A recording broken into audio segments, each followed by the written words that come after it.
Florida, the stakes could not be higher. The choice could not be clearer. I love you back. But still, we know that bringing the change we need won't be easy. We know that we're up against powerful, entrenched interests, the status quo in Washington that will say anything and do anything and fight with everything they've got just to keep things the way they are. But I think we're up for the challenge. We've been through tough times before. We know what it's like when the economy's not working for us. We know what it's like to scratch and claw and struggle. And Americans, we've always been willing to work hard and sacrifice to make things better for the next generation. That's why I'm standing here today, because of what my mother and grandmother did for me, because of their hard work and sacrifice and unflagging love.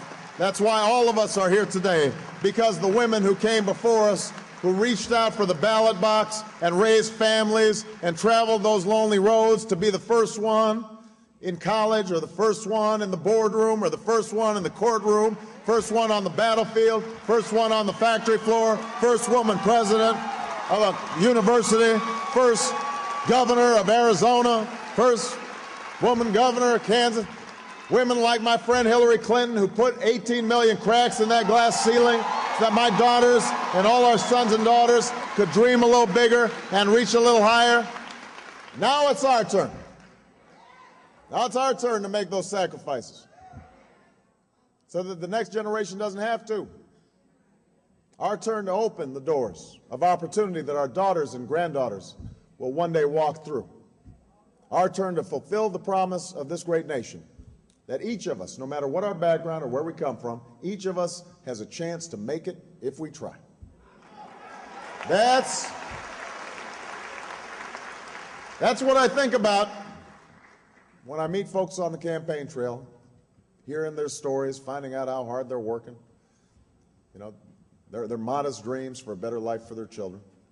That's what I think about whenever I get a chance to tuck my girls in at night, how I want them and all our daughters to have no limits on their dreams, no obstacles to their achievement, no goals beyond their reach, how I want them to have opportunities their mothers and grandmothers and their fathers and grandfathers never could have imagined. I hope you'll join me. I hope you'll walk with me so that we can turn the page on the failed policies of the past.